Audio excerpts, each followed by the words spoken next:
এই দাঁড়া বিটা কও। আমার ওই মেয়েটার শাদি মুবারক দিয়াবো, তা তোর হাতে কি ওই সরকারি চাকরি করে এরকম ছেলে দুই একখান আছে নাকি? এই ছাতিটা বগলে নিয়ে আর এই খাতাটা হাতে নিয়ে কি আমি ঘোড়ার ঘাস কেটে বেড়াই? নিয়েছিলি আমার হাতে নেই। ছেলে তো কতই আছে, এ যুগে তো আবার ছেলেরা টিকটক করে বেড়ায় প্রতিবন্ধীর মতো, আবার চুলি কালার দিয়ে ফেসবুকে স্ট্যাটাস দেয় যে আমার রাজ্যের আমি রাজা। আমার ওই রাজা টাজা লাগবে না, আমার ওই বাটন যুগের ছেলে পেলে হলেই হবে না। যেরম চাবা সেরম পাবা, রীতিমতো আমি ছেলে আইনে দেবো তোমার। আমার ওই মেয়েটার চাইল চলন কিন্তু ভালো লাগতেছে না, বারবার অফিসতে ফোন আসে। তুই তাড়াতাড়ি ছেলে দেখ না, আবার কখন কি হয়ে যায়। তাহলে বাবু আমি ওই একে একে কাস্টমার নিয়ে আসলাম, সিরিয়ালে যেটা বাদে। যাও যাও তাড়াতাড়ি করে। সরকারি চাকরি করে ছেলে। তো ভাত দিতে মনে নেই, এই নে, তুই বেগম ধরে খা। Police police. ও ছেলে পুলিশ। অমানি বিস্কুট নিয়ে আয় দিনি। এসআই এসআই ক্যাম্পের বড় বাবু।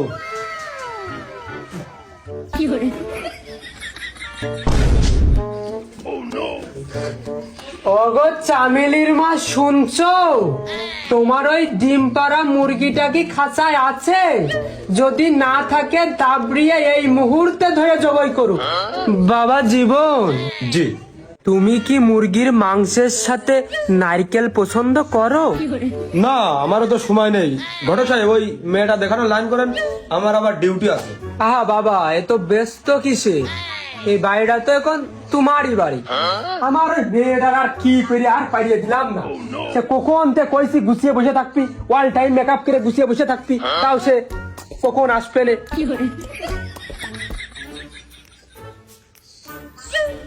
আগো আমি আর কি করবো, মেয়ে তো আমার দেখাশোনাই। তুমি আর সংকোচ বোধ না করে খোলামলাই দেখো। দেখি আপনি একটু উঠে দাঁড়ান,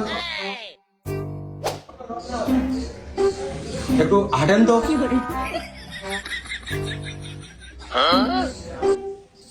হ্যাঁ দাঁড়ান দাঁড়ান, একটু ঘুরে দাঁড়ান ঘুরে দাঁড়ান। আচ্ছা বসেন। বাপু, মেয়ে পছন্দ না হওয়ার কোনো কারণ নেই। মেয়ে দেখতে শুনতেও ভালো, আর কাজে কর্মেও তেমনই আছে। আর তুমি তো এখন তোমার বিয়ের বয়স হয়ে গেছে, তোমার চিন্তা ভাবনা দায়িত্ব সব তো তুমি নিতেই তো পারো। আর তুমি যদি মনে করো যে এখনই বিয়ে করব, তাহলে আমি এখনই বিয়ে দিয়ে দেবো। আর যদি মনে করো যে না, পরিবার ডাকি আইনে দেখাশুনো করে, সব কিছুই তোমার উপরে।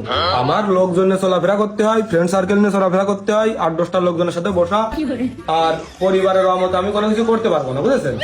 এখন কথা হচ্ছে আমি বাড়ি যাবো, বাড়ি যাওয়ার পরে আমি ঘটক সাহেবের কাছে ডিসিশন জানিয়ে দেবো। এই শুনে, এই দায়িত্ব এখন সব তোর পারে।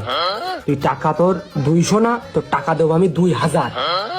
এখন 500 দিচ্ছি, আর 1500 তোর আমি পড়ে দিবানে। এই দায়িত্ব নিয়ে আমার এই কাজটা লাভিয়ে দে। মেয়ে আমি বিয়ে ঘনেই দেবো। এই বিয়ের দায়িত্ব এখন সম্পূর্ণ তোর। তুই লাইন ঘাট করে টাকা তোর আমি 2000 দেবো। এখন 500 নে, আর 1500 পরে নিচে নে। মেয়ে কিন্তু আমি বিয়ে ঘনেই দেবো, তুই লাইন ঘাটটা করে। চাচা তুমি আইছো ভালো করেছো। সেদিনকে যে মেয়ের আমার দেখাতে নিয়ে গিল, তোমার কি মনে হয় ওই মেয়ে আমার সাথে যায়? কি পরিবেশ উগারো, আর বাপের দিকে আর মার দিকে আর ওর দিকে তুমি একবার খেয়াল করে দেখেছো বাড়ি ঘর ধরে কি অবস্থা? আর ওই মেয়ে তুমি কি করে আমার দেখাতে নিয়ে গেলে? আমি এই বিয়ে করবো না, তুমি যে সরাসরি বলে দিবা আমার ছুটি আসার 15 দিন, এর ভিতরে আমি ভালো মেয়ে দিকে আমি বিয়ে করে নিবাম। যাও যাও, না যাও। মাইরাছো বাবু, 2000 টাকার বরাদ্দা মাইরে দিলে অমনি। খালি যাই হোক, যাই করলে 200 টাকা দাও এখন খালি। মেয়ে দেখা বলে ঘুষ নিবা? ওইটা ঘুষ না, ওইটা মেয়ে দেখা বকশিস। তোমরা যে লাইনে থাকো বলে সবাই কি একই লাইনে থাকে নাকি? লাইন মানে তুমি কিন্তু কথাবার্তা খুব হিসাব করে কে বাপু। তুমি ঘটক মানুষ বলে পার পেয়ে গেলে, তোমার পাশার উপর যেন গরম ডিম ভাঙতে না হয়। কামানতে যাও। ওই দেখো বাবু, একটা ডিমের দাম 20 টাকা, ওই 100 টাকা দিলেই তো হয়, আমি চলে যাই। নাও একটা ডিমই নাও। না বাবু থাক, খালি আর লাগছে না, আমি গেলাম।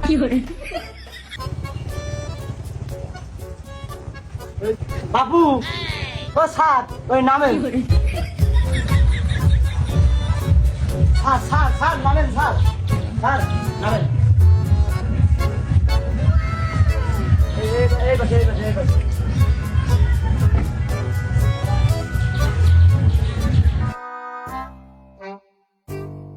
ওরে কুরমান স্যার হ্যাঁ বিবাদ হে কি আছে স্যার বলুন স্যার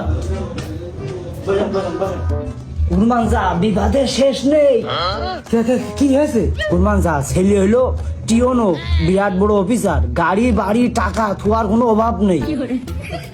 ওরে ও সামিনের মা, আরে নাস্তা নিয়ে আয় ওসি আগের দিন তো তোর আমি টাকা দিতে পারিলাম না, তুই নে 200 টাকা এখন আপাতত নে, আর পাশে বয়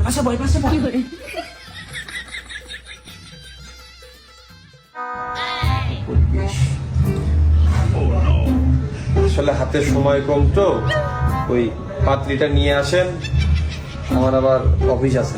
বাবা এত ব্যস্ত হলে হবে? এ বাড়ি তো তোমার এখন নিজেরই বাড়ি। হ্যাঁ, সরকারি চাকরিও যার এই বাড়িও তার। হেৎ! আরে কাজ পাকা হলি টাকা 200 নিশেন। বাপু স্যার খালি ওই আপনার কি কি জানার দরকার জেনে নেন।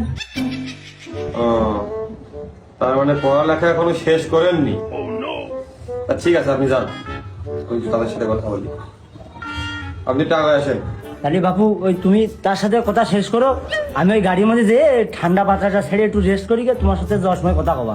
হে লাইন মোতাবেক আঁকা। আপনি পড়ালেখা করেছেন কোন পর্যন্ত? বাপু আমি সে আমলের 7 পাস। তো আপনার পরিবারে সরকারি চাকরি করে বা এরকম পর্যায়ের কেউ আছে? না বাপু, তবে আমার ওই মেয়েটা সরকারি ছেলের হাত, মানে তোমার আমার খুব পছন্দ হয়েছে। আচ্ছা, ঠিক আছে, তাইলে আমি এখন উঠি, আমি তার সাথে বিস্তারিত কথা বলে নেব। বাপু ওই হ্যাঁ না একটু আকার ইঙ্গিত দিয়ে গেলে ভালো হইতো না? আপনার পরিবারটা শিক্ষিত না, আর আপনার মেয়ের এখন পড়ালেখাই শেষ হয়নি, কিভাবে তার বিয়ের কথা বলেন? আমি এইটাই বুঝি না বিষয়টা। এই, আসেন। দুটো খাইয়ে যাও। ওই সামিলির মা ওই ডিম পাড়া মুরগিটা রান্না বান্না করতেছে। তাহলে রামদুক আমি আবার ওই তার সাথে কথা শেষ করে আসতেছি। তোর মুখে ঝাঁটা মারবান, তুই ওই লাইন মোতাবেক আইগো। তাহলে ওই সারের দরজাটা খুলে দিয়ে আসি, আর একটু ঠান্ডা বাতাস খেয়ে আসতেছি আমি। হ্যাঁ লাইন মোতাবেক আগিয়ে। বাপু এই ঠান্ডা বাতাস খুব ভালো লাগতেছে। এটা কি? এ বাপু এই শঙ্কর সাথী।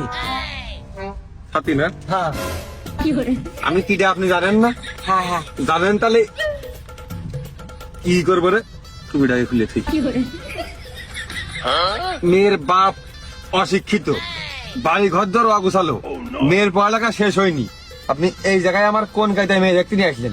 এই মেয়ের সাথে আমার বিয়ে হয়, টাকা খাওয়া ধরো, তাই না? টাকা খাওয়া ধরো।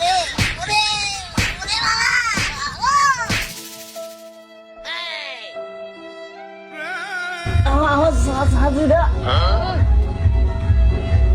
বাবু, আমার শঙ্কর সাথীরা দাও।